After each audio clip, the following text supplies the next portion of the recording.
بسم اللہ الرحمن الرحیم۔ السلام علیکم دوستو، خانہ کعبہ کو اس دنیا میں رہنے والا کوئی بھی انسان آج نہ جانتا ہو یہ تو بالکل ناممکن ہے، کیونکہ عرب کے مشہور شہر مکہ میں موجود خانہ کعبہ ہی وہ جگہ ہے کہ جو اسلام مذہب میں سب سے زیادہ پاک یعنی سب سے زیادہ مقدس مانی جاتی ہے۔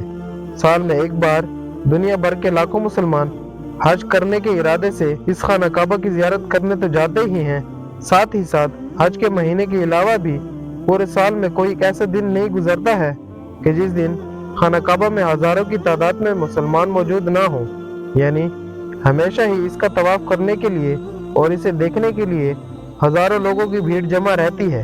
کعبہ شریف کو امن کا آئیڈیل مانا جاتا ہے۔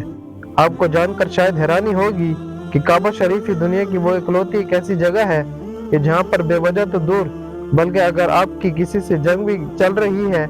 پھر بھی آپ کو کعبہ شریف کے اندر ہتھیار اٹھانے کی اجازت نہیں ہے۔ لیکن دوستو، آج کی اس ویڈیو میں ہم آپ کو 1979 کی ایک ایسے حادثے کے بارے میں بتائیں گے کہ جسے سن کر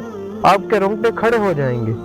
آپ لوگوں میں سے جو بھی کعبے سے جڑے اس حادثے کے بارے میں پہلی بار سنے گا یقیناً اس کا دل خوف سے دہل اٹھے گا۔ دوستو، یہ کہانی ہے لگ بھگ آج سے 44 سال پہلے کی۔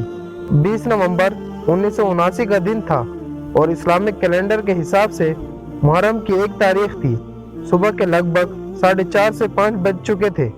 اور ہر دن کے دستور کے مطابق ہی کعبہ شریف میں موجود سارے لوگ اپنی فجر کی نماز کی تیاری کر رہے تھے، لیکن کعبہ شریف میں موجود کسی بھی انسان کو اس بات کا احساس نہیں تھا کہ کچھ دیر بعد ہی کچھ ایسا خطرناک اور خوفناک ہونے والا ہے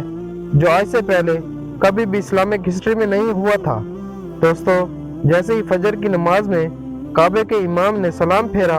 ویسے ہی اڈگے کی لائن میں ہی بیٹھے کچھ لوگ اپنے اپنے ہتھیار لے کر کھڑے ہو گئے اور انہوں نے فوراً کعبے کے اندر موجود سارے لوگوں کو قیدی بنا لیا۔ بتایا جاتا ہے کہ اس وقت کعبے کے اندر لگ بھگ ہزاروں کی تعداد میں لوگ نماز ادا کر رہے تھے اور ان سارے ہی لوگوں کو ہتھیار کے دم پر قیدی بنا لیا گیا تھا۔ ہتھیار کے دم پر ہزاروں بے گناہ لوگوں کو قیدی بنانے والے اس گروپ کا جو لیڈر تھا اس کا نام جیمان ادبی تھا۔ جیمان ادبی نام کے اس ماسٹر نے سب سے پہلے کعبے کے امام سے مائک چھینا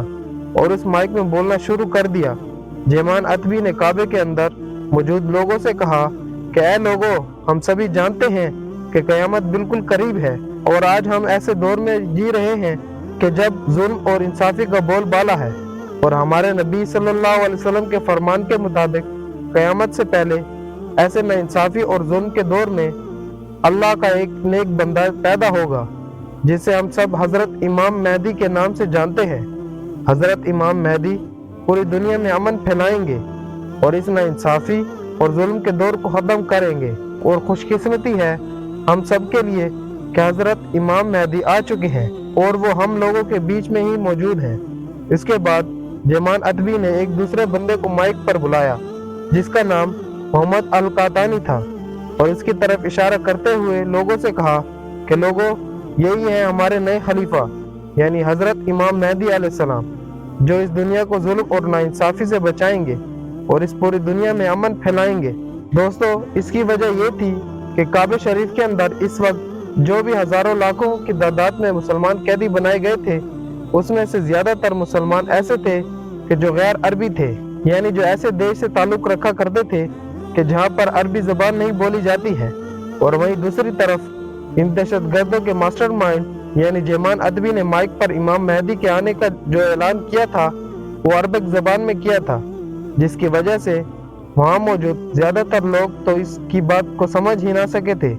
لیکن کچھ پرسنٹ لوگ جو عربک جانتے تھے اور اس کی بات سمجھ گئے تھے وہ لوگ بھی بہت بڑی پریشانی میں مبتلا ہو گئے تھے، کیونکہ وہ لوگ نہیں سمجھ پا رہے تھے یہ سچ میں وہی امام مہدی ہے کہ جس کے آنے کی خبر ہمارے نبی صلی اللہ علیہ وسلم نے دی ہے، یا پھر یہ کوئی مکار، جھوٹا اور فریبی انسان ہے۔ بہت سارے لوگوں نے اس پریشانی کی وجہ سے باہر بھاگنے کی بھی کوشش کی،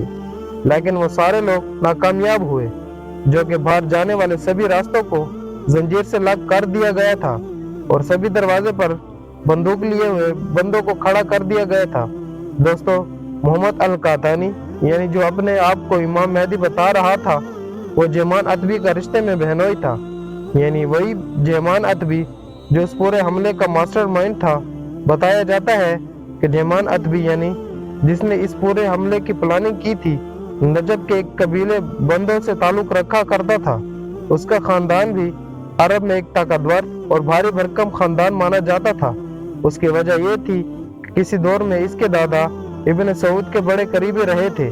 इतना ही नहीं, जेमान अदबी नाम का ये इंसान एक आलम दीन भी था। 1978 में सऊदी गवर्नमेंट के खिलाफ बगावत करने के जुर्म में इसे जेल में भेज दिया गया था और जेल में ही उसकी मुलाकात मोहम्मद अल कातानी नाम के इस इंसान से हुई थी, जिसने बाद में इमाम मेहदी होने का दावा कर दिया था। जेल में ही मोहम्मद अल कातानी ने इसे बताया था कि मेरे पास अल्लाह की वही आई है और मैं ही इमाम मेहदी हूँ कि जिसके आने का इंतजार पूरी दुनिया के मुसलमान कर रहे हैं। जेमान अदबी ने मोहम्मद अल कातानी को इस झूठी बात पर यकीन कर लिया और आगे की प्लानिंग शुरू कर दी थी और जेल में ही उन दोनों ने यह मंसूबा बनाना शुरू कर दिया था और आखिर किस तरह से सऊदी गवर्नमेंट का तख्ता पलट करेंगे। जेमान अदबी को मोहम्मद अल कातानी के इमाम मेहदी होने पर इतना यकीन हो गया था कि उसने अपनी एक बहन की शादी भी मोहम्मद अल कातानी यानी झूठे इमाम मेहदी से करवा दी थी और आखिरकार उन दोनों ने 20 नवंबर 1979 को इस घिनौने और खौफनाक कारनामे को अंजाम दिया था। और इन लोगों का ये नापाक खेल काबे जैसी पाक जगह पर लगभग 15 दिनों तक लगातार चलता रहा था। शुरू के 4 दिन तो उन्होंने खाना काबे के अंदर मौजूद सभी हजारों लाखों लोगों को कैदी बनाए रखा, लेकिन जब 4 दिन के बाद सभी लोगों के लिए खुराक का इंतजाम ना हो सका तो उन लोगों ने आधे लोगों को मस्जिद हरम से बाहर करने की इजाजत दे दी और बचे हुए आधे लोग उनके कैदी बने रहे। इस बात की खबर जब इस वक्त के सऊदी किंग तक पहुंची तो उनके होश उड़ गए। पूरी शाही फैमिली पर इनकी हुकूमत जाने का खतरा मंडराने लगा था। हथियारों के बल पर पूरे काबे को अपने कंट्रोल में लेने वाले ये दहशतगर्द लोग माइक में सऊदी गवर्नमेंट से ये मांग कर रहे थे कि सऊदी गवर्नमेंट सबसे पहले सभी यूरोपियन कंट्रीज को तेल भेजना बंद कर दे और सारे यूरोपियन से अपने ताल्लुकात बिल्कुल ख़त्म कर दे। साथ ही साथ सऊदी अरेबिया से उन सारे कानूनों को भी ख़त्म कर दिया जाए जो सारे कानून यूरोपियन कंट्रीज को देखकर बनाए गए हैं और फिर से सऊदी अरेबिया में वो सारे इस्लामी कानून लागू किए जाएं जो एक इस्लामी हुकूमत में लागू होना चाहिए। उसके अलावा उन लोगों ने सऊदी गवर्नमेंट से टीवी को भी पूरे तौर पर बैन करने की मांगी थी। ये तारीख की वो खौफनाक 15 दिन थे कि जब खाना काबा का तवाफ बंद कर दिया गया था। मस्जिद में किसी को जाने की इजाज़त भी नहीं थी। साथ ही साथ पूरे इस्लामी दुनिया में भी जगह जगह पर मुजाहरे होना शुरू हो गए थे। आहिस्ता आहिस्ता सऊदी गवर्नमेंट के ऊपर प्रेशर हद से ज़्यादा बढ़ता जा रहा था।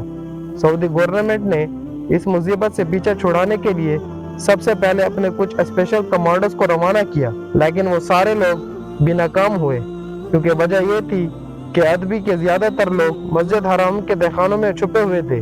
और काबे शरीफ तक पहुंचने का भी सिर्फ एक ही रास्ता था। लिहाजा जो भी सऊदी कमांडो आगे बढ़ने की कोशिश किया करता था उसे ये लोग गोली मार दिया करते थे। उसके अलावा काबा शरीफ के अदब की वजह से सऊदी गवर्नमेंट कोई बड़ा अटैक भी नहीं कर सकती थी। सऊदी गवर्नमेंट को हर कदम बड़ा सोच समझकर ही उठाना था क्योंकि अंदर बहुत सारे बूढ़े बच्चे और औरतें भी मौजूद थी। दोस्तों, इस दौर में सऊदी और फ्रांस के रिश्ते भी बहुत अच्छे थे। सऊदी ने सबसे पहले फ्रांस से मदद मांगी और फ्रांस ने फौरन अपने स्पेशल टुकड़ी सऊदी की मदद के लिए रवाना कर दी। फ्रांस के साथ साथ सऊदी ने इस मुसीबत से बचने के लिए पाकिस्तान से भी मदद मांगी थी। लिहाजा पाकिस्तान से भी काबे शरीफ का कब्जा छुड़ाने के लिए एक स्पेशल फोर्स रवाना की गई थी। फ्रांस के इस स्पेशल फोर्स ने अदबी के लोगों से टक्कर तो बहुत ली, लेकिन क्योंकि गैर मुस्लिम को काबे के अंदर दाखिल होने की इजाजत नहीं थी, इसीलिए वो लोग कब्जा छुड़ाने में कामयाब ना हो सके और आखिरकार 4 दिसंबर को सऊदी अरेबिया के स्पेशल कमांडोज पाकिस्तान आर्मी की मदद से इस बगावत को कुचलने में कामयाब हो गए थे। बताया जाता है कि पाकिस्तानी आर्मी ने मस्जिद अल हरम के तमाम तहखानों में पानी छोड़ दिया था और उन पानी में बिजली की तारों को डाल दिया गया था ताकि तहखानों में छुपे हुए सारे दहशतगर्द बाहर आ जाएं। इतना ही नहीं, बहुत सारे टायरों को भी जलाया गया था जिसके धुएं को तहखाने में छुपे हुए लोग बर्दाश्त ना कर सकें और आखिरकार परेशान होकर वो सारे दहशतगर्द बाहर निकलने पर मजबूर हो गए।